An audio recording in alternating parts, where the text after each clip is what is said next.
Hi everybody, it's Mrs. Marburger. It is very, very early. Nobody else in my house is awake yet, so I thought this would be a good time to read my chapter 4. Behind me we still have Penny and we still have Foxy. Both are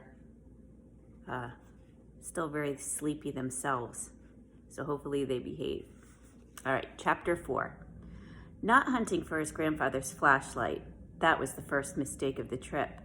The moon had lit Peter's way for maybe 2 hours before it had drowned beneath the thick clouds. He had stumbled along in the dark for another hour before giving up. He had slit open the sides of a garbage bag to make a long mat and cut the other to wear as a poncho against the cold mist, and slept beside a culvert, his mitt for a pillow. Actually, slept was a wild overstatement. And when the first low sun rays stabbed his eyelids, he had awakened cold and wet from whatever dozing he had managed. His first thoughts were of Pax. Where was he this morning? Was he cold and wet too? Was he afraid? "I'm coming," he said out loud as he rolled the garbage bags back into his pack. "Hold on. Remember, he is going on a journey. He left his grandfather. He snuck out, actually, and is going back to try to find Pax." He ate a stick of cheese and a couple of crackers, slugged a long drink of water, and then laced his boots and climbed up the road. He was stiff and sore, but at least his anxiety relaxed its grip. He probably hadn't traveled much more than 7 or 8 miles, but there was still a whole day left before his grandfather would get home from work and even suspect he was gone. According to the atlas map, he probably had another 20 miles to go before hitting the highway. After that, he could turn west for the shortcut anywhere that looked promising.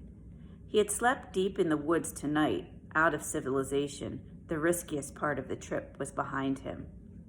He wished he had paid more attention as he had driven with his father the day before. Mistake number 2. But he only recalled there being a single sleepy town right after they exited the highway, and then stretches of woodlands broken only by occasional farms.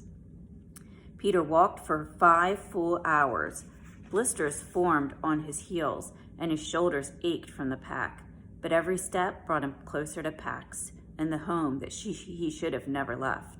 And he felt hopeful until a little after noon, when he hit a cluster of buildings that passed for a town square. Immediately, it seemed every person he passed was eyeing him suspiciously, wondering why wasn't he in school. When a woman dragging a toddler stopped to stare outright, Peter pretended to study the window display in the hardware store beside him. In the glass, he saw his reflection, and the remnants of his hopeful mood lifted. His hair was tangled with leaves, his sweatshirt streaked in mud, and his nose reddened with what promised to be a full-face sunburn by the end of the day. The kid in the window looked like a runaway, one who hadn't prepared very well. He sensed the woman moving on, but before he could leave, a shadow loomed over his shoulder. "Need something, young man?" Peter looked up. A man in a blue jacket, emblazoned with the store logo, stood in the doorway, smoking. His arms were crossed over a sagging belly, and his hair was thin and gray, but something about the way he was peering down his nose reminded Peter of a hawk he had seen searching for prey from the top of a cedar. He pointed to the window.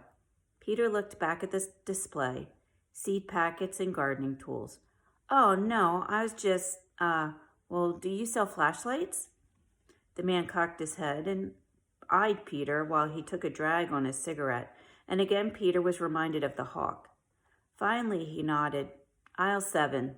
No school today?" Lunch break. Gotta hurry back." The man stubbed out his cigarette and followed him inside, hovering nearby while Peter chose the cheapest flashlight on the rack and a pack of AA, and even shadowed him as he checked out. Outside, Peter let out the breath that he hadn't known he had been holding. He wedged everything into his pack and headed back for the intersection. "Hey, kid." Peter froze. The man had followed him outside. He yanked a thumb over his shoulder. "School's that way." Peter waved and smiled, trying to act dopey, and changed direction. At the corner, he risked a glance over his shoulder, and the man was still watching him. Peter took off suddenly. Trickles of sweat were chilling down the back of his neck, and he didn't stop running until he reached the school entrance, and then he cut off for the parking lot. All he wanted to do was hide for a couple of minutes, maybe crouch between a couple of pickups and figure out an escape route. But beyond the parking lot and the utility buildings, he saw something a whole lot more appealing. A baseball diamond carved into a lime green spring grass and tucked along the third baseline, facing away from the school, an empty dugout. Peter stood at the top of the rise, looking down the sight. He argued with himself for only a minute. He'd like to keep moving for sure, making time, but what if that guy had called the police? Hitting the road would be risky. Any time he rested could easily be made up at night, since he had a flashlight now, and he was suddenly tired, bone-dead tired. Mostly, though, it was the way the field looked so welcoming, as if it were inviting him in. Peter always felt good on a baseball field, and maybe that was a sign. He didn't think he believed in signs, but after the Coyotes last night, he wasn't sure he didn't. Peter adjusted his backpack and looped down the hill. And in the dugout, the familiar mingled scents of leather, sweat, and stale bubblegum wrapped around him like a hug. Peter hurried into his other set of clothes and rubbed a handful of clay-red dirt through his hair. When he left here, he sure wasn't going to look like any description the police might have. He filled his thermos from a water fountain and drank it all down, and then he filled it again. As he wriggled under the bench, he smiled, realizing that Pax would have chosen the same spot, protected but with a good vantage point, if he wanted to rest. An hour, that was all, and then he would cut back behind the school and pick up the road again. Enough time that if the police had been called, they would lose interest. So he arranged his baseball glove and lowered his head. Just an hour, he murmured. I won't even close my eyes. And that's the end of the chapter. Do you think he's going to fall asleep? I do. I think he's exhausted. Poor kid. And do you think the police are going to find him? Maybe. But I bet not. I bet he's going to be smart enough to hide from him. All right, so that was the end of chapter 4, and I'll do chapter 5 tomorrow. Bye.